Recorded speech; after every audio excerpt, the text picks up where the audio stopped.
अच्छा, लास्ट तक की वीडियो में हम लोग बात कर रहे थे इम्यूनिटी की, बात कर रहे थे इम्यूनिटी के। यदि प्रोसेस की बात की जाए तो फर्स्ट प्रोसेस था जितने भी माइक्रो ऑर्गेनिजम्स पाए जाएं उनसे क्या करना, प्रोटेक्शन प्रोवाइड कराना, सुरक्षा प्रदान करना। दूसरा तो होम्योस्टेसिस की क्रिया करना, अर्थात ये कह सकते हैं हम जितने भी एजिंग डेड सेल्स हों, ठीक है ना, और इंजर्ड सेल्स हों उनको बॉडी से बाहर निकालना। और कोई भी म्यूटेंट सेल हो, जैसे कि कैंसर की कोशिकाएं होती हैं या और भी कोई बहुत सारी कोशिकाएं होती हैं, इनको पहचान के इनको नष्ट करने की क्रिया करना, ठीक है ना। अब यदि बात की जाए इम्यूनिटी की, तो इम्यूनिटी है ना एक पोषक जीव में होस्ट सेल के अंदर या होस्ट ऑर्गेनिज्म में उत्पन्न होने के दो तरीके होते हैं। उत्पन्न होने के क्या होते हैं, दो तरीके होते हैं। एक तो इस प्रकार की इम्यूनिटी होती है जो कि जन्मजात मिलती है, इसी को हम लोग बोलते हैं स्वभावजन या इन्नेट या आनुवंशिक प्रतिरक्षा, हेरिडिटी इम्यूनिटी बोलते हैं। दूसरी होती है उपार्जित, जो व्यक्ति क्या करता है अपने जीवन काल में एक्वायर्ड करता है, ठीक है ना। तो फर्स्ट क्या हो गई, या कह सकते हैं हम लोग इन्हें दो प्रकार से हम लोग बांट सकते थे। पोषक में उत्पन्न होने के आधार पर, उत्पन्न होने के आधार पर प्रतिरक्षा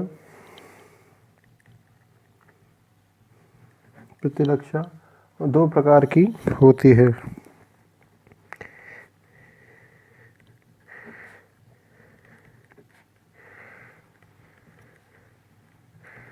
दो प्रकार की होती है। फर्स्ट होती है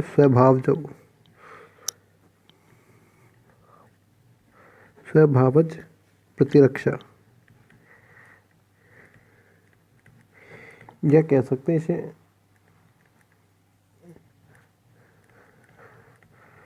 आनुवंशिक प्रतिरक्षा, इंग्लिश में बोलते हैं इन्नेट इम्यूनिटी,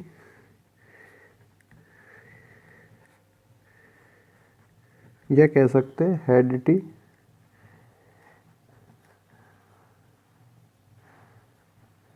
इम्यूनिटी, ठीक है ना, हेरिडिटी इम्यूनिटी। ओके, तो स्वभावजत या आनुवंशिक नाम से समझ में आ रहा है ये क्या होती है, हमको हमें पेरेंट्स से प्राप्त होती है। इस प्रकार की इम्यूनिटी क्या कहलाएगी, स्वभावजत। इसमें मुख्य रूप से बात कर सकते हैं हम लोग, जैसे कि हम लोग बात करते हैं जैसे फूड के अंदर क्या है, कोई बैक्टीरिया है तो लाइस हो जाए उसको वो क्या करते हैं, डेड कर दे। तो ये क्या हुआ, हमें कहाँ से प्राप्त हुई, जीनों के आधार पर। और जीन कहाँ से आए, पेरेंट्स से आए, ठीक है। दूसरी हमें कह सकते हैं नॉस्ट्रिल्स, जो नासा छिद्र होते हैं, इनमें बालों को पाया जाना, जो कि रोधकीय लक्षण भी होता है किसी भी जीव के या माइक्रो ऑर्गेनिज्म के शरीर में प्रवेश करने हेतु एक हर्डल उत्पन्न करता है, एक बाधा उत्पन्न करता है, ठीक है ना। मतलब ये कह सकते हैं भारे कारकों को बॉडी के अंदर प्रवेश करने से रोकता है।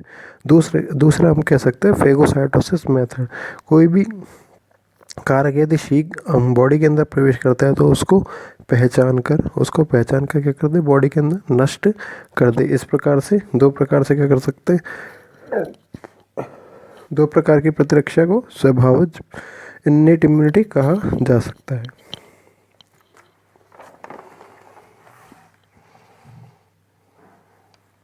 यदि इसको लिखा जाए तो इस प्रकार से लिख सकते हैं, यह जीव की प्राकृतिक प्रतिरक्षा होती है,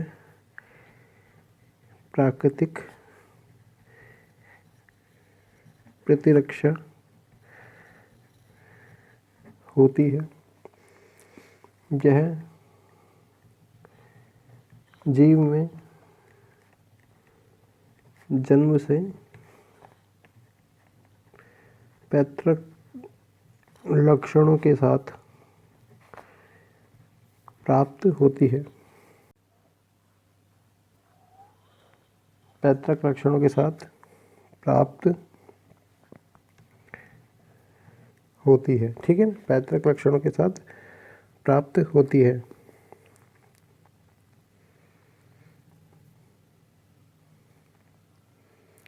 यह शरीर की सामान्य प्रतिरोधी क्रियाओं, सामान्य प्रतिरोधी क्रियाओं, सामान्य प्रतिरोधी क्रियाओं पर और शारीरिक उपापचयी परिवर्तनों पर, शारीरिक परिवर्तनों पर निर्भर करती है, निर्भर करती है। ठीक है, शारीरिक परिवर्तनों पर निर्भर करती है। जीनोटाइप के आधार पर जीनोटाइप पर आधारित होती है इस प्रकार की, क्योंकि हमने हेरिडिटी भी बोला, हेरिडिटी जीनोटाइप।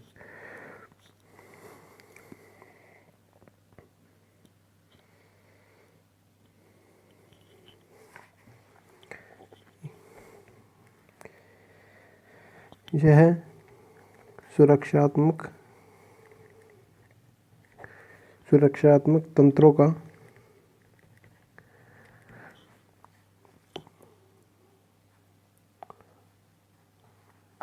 निर्माण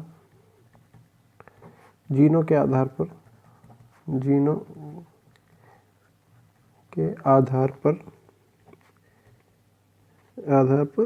करती है।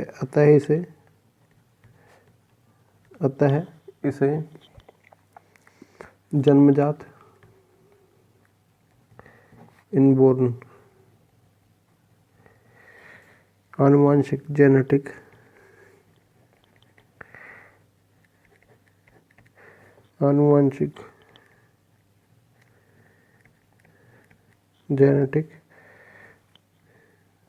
कुल के अनुसार पाई जाने वाली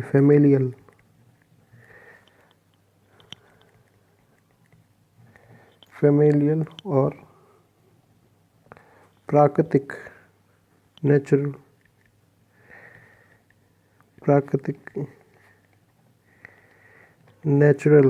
प्रतिरक्षा भी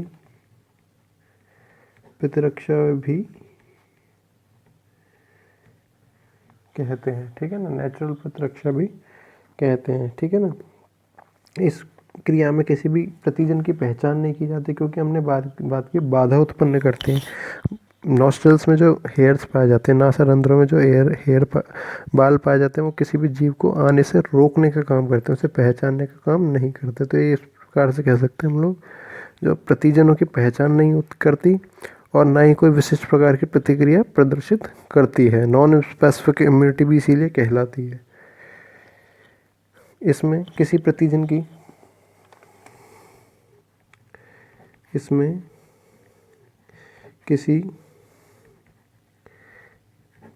की पहचान नहीं होती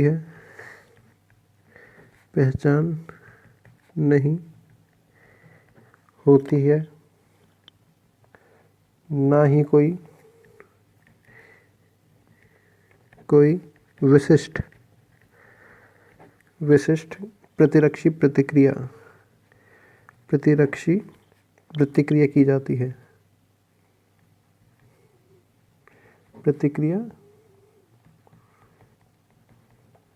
की जाती है। अतः यह अविशिष्ट प्रतिरक्षा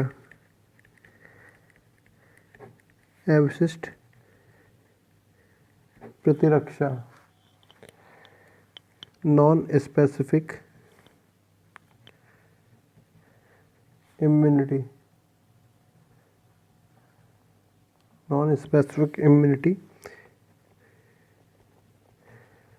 कहलाती है। ठीक है ना, इसी को क्या बोल दिया हमने, नॉन स्पेसिफिक इम्यूनिटी कह दिया। अब ये क्या करती है, दो प्रकार की मेथड अपनाती है। इन्नेट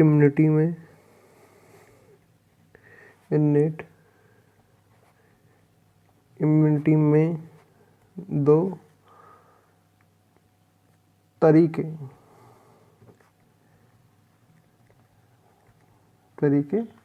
पाए जाते हैं। इसमें यदि बात की जाए ए, ठीक है ना, ए होता है बाह्य कारकों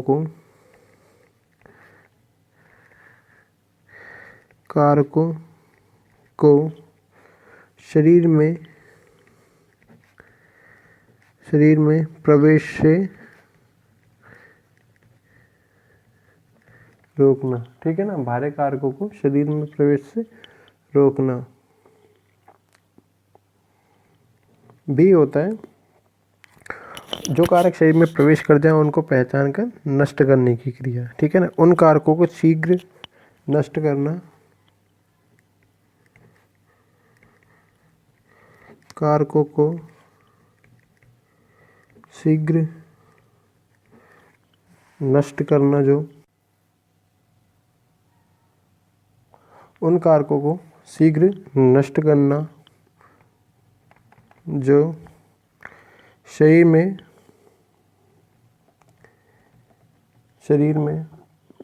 प्रवेश करने में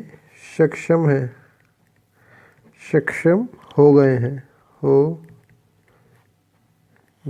ठीक है ना, उन कारकों को शीघ्र नष्ट करना जो कि क्या है, शरीर में प्रवेश कर गए हैं। या हम कह सकते हैं पहला हमने बात की, जैसे कि कारक के रूप में यदि बात की जाए, त्वचा क्या होती है, बहुत सारे कारकों को रोकने का कार्य करती है। दूसरा हम कह सकते हैं नेजल हेयर्स की बात कर सकते हैं, जो कि बहुत सारे सूक्ष्म जीवों को नासा मार्ग के अंदर ही रोक देते हैं, ठीक है ना। और भी यदि बाहरी कारकों की यदि बात की जाए तो म्यूकस मेम्ब्रेन हो सकती है, और म्यूकस हो सकती है, सीलिया हो सकते हैं, जो कि सूक्ष्म जीव को बाहर भेज देते हैं, ठीक है ना। और यदि बात की जाए नष्ट करने की क्रिया की यदि बात की जाए तो नष्ट करने की यदि लाइसोजाइम जो एंजाइम होता है जो कि सलाइवा के अंदर पाया जाता है, वो इनको बैक्टीरिया को नष्ट कर देता है। दूसरा हम कह सकते हैं बहुत सारे तेलीय पदार्थ होते हैं, वो पसीना स्वीट्स जो होता है, ये जीवाणुनाशी होते हैं, कवकनाशी गुण रखते हैं। कुछ जैसे गैस्ट्रिक जूस की यदि बात की जाए तो इनका पीएच क्या होता है, एसिडिक होता है, जो कि बैक्टीरिया को मार देता है, सूक्ष्म जीवों को मार देता है। बॉडी का टेम्परेचर, तो इन दोनों प्रकार से क्या कर सकते हैं, कार्य कर सकते हैं। यदि बात की जाए जन्मजात प्रतिरक्षा की, तो जन्मजात प्रतिरक्षा में जैसे हम बात कर सकते हैं संरचनात्मक अवरोधक की बात कर सकते हैं, एनाटॉमिकल बैरियर्स की बात कर सकते हैं, कार्यकीय अवरोधक की बात कर सकते हैं, फिजियोलॉजिकल बैरियर्स की बात कर सकते हैं हम लोग, और भक्षण क्रियाओं की बात कर सकते हैं, फेगोसाइटिक बैथड्स की बैरियर की बात कर सकते हैं। और जैसे हम लोग ने बात की सूजन आदि की यदि बात की जाए तो इन्फ्लेमेटरी बैरियर्स की बात कर सकते हैं, और किलर सेल्स की बात कर सकते हैं हम लोग, कॉम्प्लीमेंट सिस्टम की बात कर सकते थे इस प्रकार से, ठीक है ना। तो ये सभी चीज़ें एक दूसरे पर क्या पाई जाती हैं, निर्भर पाई जाती हैं। ये सभी चीज़ें एक दूसरे पर निर्भर पाई जाती हैं। जन्मजात प्रतिरक्षा में जन्मजात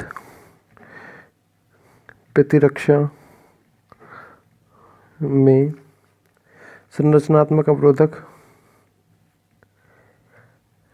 संरचनात्मक अवरोधक, कार्यकीय अवरोधक,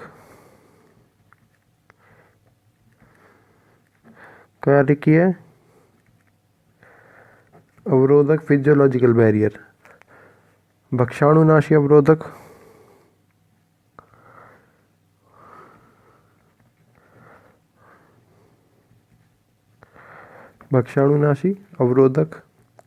शोध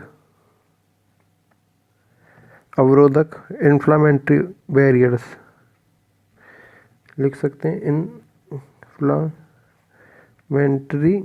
बैरियर्स, प्राकृतिक मारक, नेचुरल किलर सेल्स, प्राकृतिक मारक कोशिका, नेचुरल किलर सेल्स आदि प्रभाव पाए जाते हैं, जैसे कि हम लोग बात करते हैं संरचनात्मक अवरोधक की, हमने बात किया एनाटॉमिकल बैरियर्स की, जिसमें त्वचा स्किन हो सकती है, नेजल हेयर्स हो सकती है, म्यूकस मेम्ब्रेन हो सकती है, सॉरी, म्यूकस मेम्ब्रेन हो सकती है, म्यूकस हो सकते हैं और सीलियास हो सकते हैं, ठीक है ना, जो कि किसी भी सूक्ष्म जीव के लिए, किसी भी माइक्रो ऑर्गेनिज्म के लिए संरचना के रूप में वृद्धि करके क्या करते हैं, अवरोधक का कार्य करते हैं। बाकी हम लोग देखेंगे नेक्स्ट वीडियो में। Thank you.